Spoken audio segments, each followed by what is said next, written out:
오늘 함께 읽으실 말씀은 출애굽기 26장 15절에서 37절까지 말씀입니다.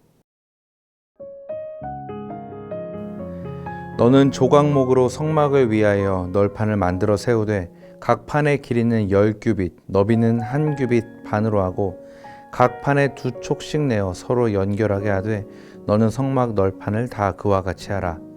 너는 성막을 위하여 널판을 만들되 남쪽을 위하여 널판 20개를 만들고 20 널판 아래에 은받침 40개를 만들지니 이쪽 널판 아래에도 그 2촉을 위하여 2받침을 만들고 저쪽 널판 아래에도 그 2촉을 위하여 2받침을 만들지며 성막 다른 쪽 곧 그 북쪽을 위하여도 널판 20개로 하고 은받침 40개를 이쪽 널판 아래에도 2받침 저쪽 널판 아래에도 2받침으로 하며 성막 뒤 곧 그 서쪽을 위하여는 널판 6개를 만들고 성막 뒤 2 모퉁이 쪽을 위하여는 널판 2개를 만들되 아래에서부터 위까지 각기 2겹 두께로 하여 윗고리에 이르게 하고 2 모퉁이 쪽을 다 그리하며 그 8 널판에는 은받침이 16이니 이쪽 판 아래에도 2받침이요 저쪽 판 아래에도 2받침이니라.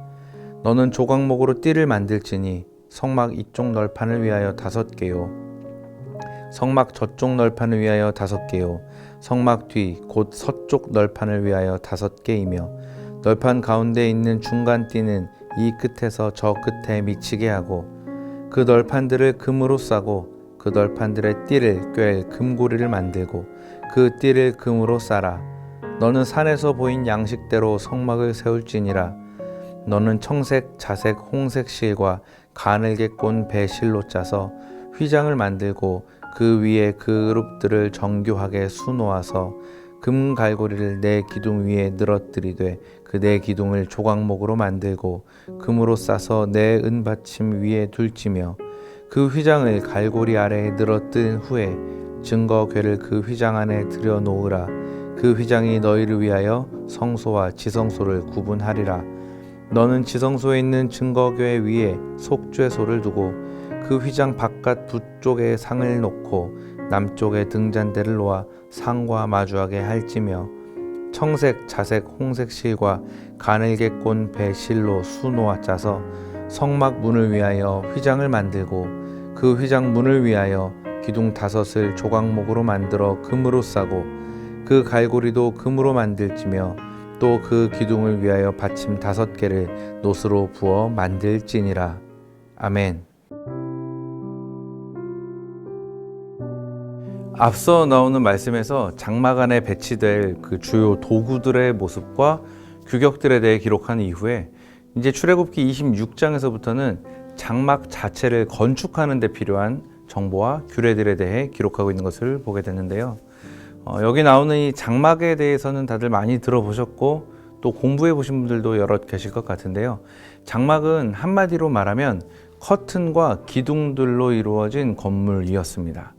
그래서 오늘 말씀에 나오는 내용들을 이렇게 쭉 정리를 한번 해보면 그 거룩함의 수준에 따라서 가장 거룩한 성막, 그 다음으로 거룩한 번제단, 그리고 마지막으로 뜰, 이렇게 순서대로 언급되어 있는 것을 보게 되는데요. 어제 더 가까이 큐티 말씀을 통해 살펴본 장막을 덮는 휘장들에 대한 언급에 이어 오늘 본문에서는 장막의 기둥들과 그 내부와 외부 커튼에 대해 각각 언급을 하고 있습니다.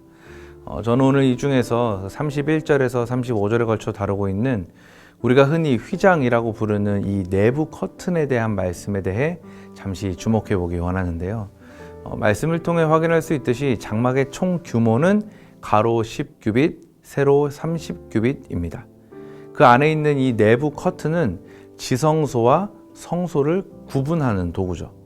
다시 말씀드리면 장막 안쪽에 위치한 지성소는 10 곱하기 10규빗 크기의 방이고 바깥쪽에 위치한 성소는 10 곱하기 20규빗 크기의 공간인데 이 두 방을 나누는 것이 바로 내부 커튼의 역할인 겁니다. 그래서 이 커튼은 가장 거룩한 것을 가리는 역할을 한다고 해서 가리는 장이라고 불리기도 하고 또 이스라엘과 하나님 사이의 계약을 증거하는 법궤를 가리는 역할을 한다고 해서 증거궤장이라고 불리기도 하고 아니면 성소의 일부라 해서 성소장이라고 불리기도 합니다. 그런데 사실 우리가 여기서 가장 쉽게 가져볼 수 있는 궁금증은 아마 이런 걸 겁니다. 왜 하나님께서는 이 휘장을 통해 성소와 지성소를 구분해 두셨을까? 사실 그 답은 생각보다 아주 명확합니다. 그러니까 성소와 지성소가 휘장에 의해 구분되어진 것은 한마디로 사람들의 불법한 접근을 막음으로써 하나님의 거룩과 영광이 인간의 그릇된 호기심으로 훼손되는 것을 막기 위해서라고 정리할 수 있습니다. 그러니까 우리가 잘 알고 있는 대로 인간이 함부로 이 휘장을 침범할 경우에는 그 사람은 죽음을 면할 수 없었습니다. 이 휘장은 오직 정해진 사람이 정해진 시간에 정해진 방법으로만 지날 수 있었습니다. 특히 지성소 안으로는 대제사장만이 이스라엘 백성들의 죄를 속하기 위해서 1년에 딱 한 번씩만 들어갈 수가 있었는데요. 이때 대제사장은 반드시 희생 제물의 피를 가지고 들어가야만 했습니다. 즉 아무리 대제사장이라 할지라도 대속 제물의 피가 없이는 결코 지성소로 들어가는 그 휘장을 통과할 수가 없었던 겁니다. 자, 그런데 사실 이것은 예수 그리스도께서 온 인류를 위하여 이루어 주신 그 대속 사역을 예표하고 있는 장면이라는 것을 기억하시기 바랍니다.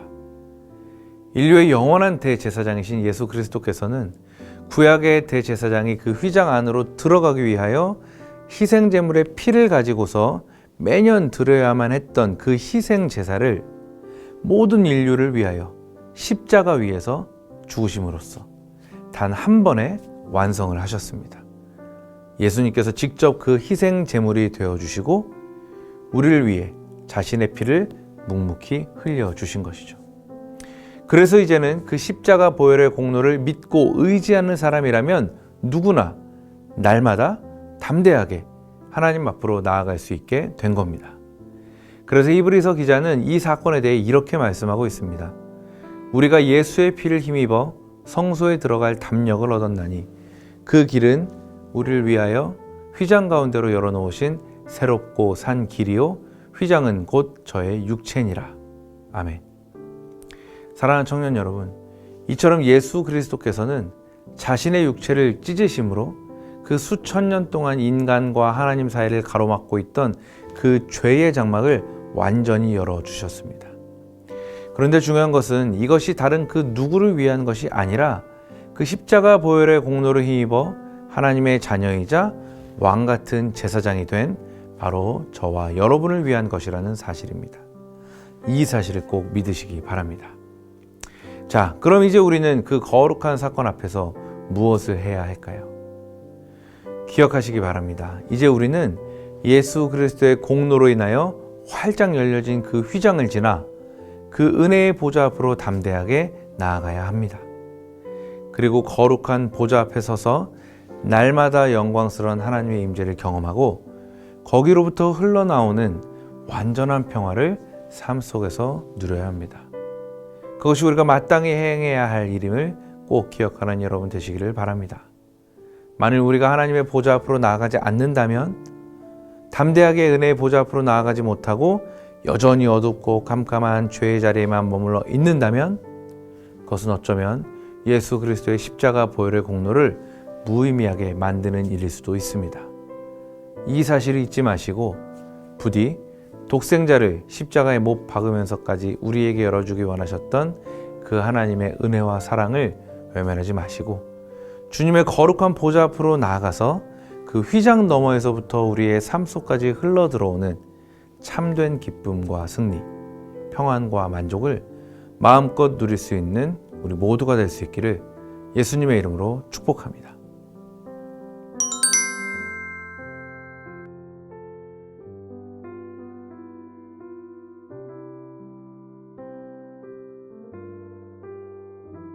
기도하겠습니다. 우리를 위해 아들을 내어주신 사랑의 하나님, 그 십자가의 사랑과 은혜가 오늘도 나를 살게 하시니 참으로 감사합니다. 나는 여전히 연약하고 더러운 죄인이지만 우리 주 예수 그리스도의 놀라우신 보혈의 공로를 힘입어 은혜의 보좌 앞에 믿음으로 담대하게 나아가오니 주님 우리를 받아 주옵소서. 그 거룩한 임재를 누리며 살게 하시고 크신 평강과 은혜로 우리 삶을 붙들어 주옵소서. 감사드리며 오늘도 내 삶의 이유 되시는 존귀하신 그 이름 예수의 이름으로 기도합니다. 아멘.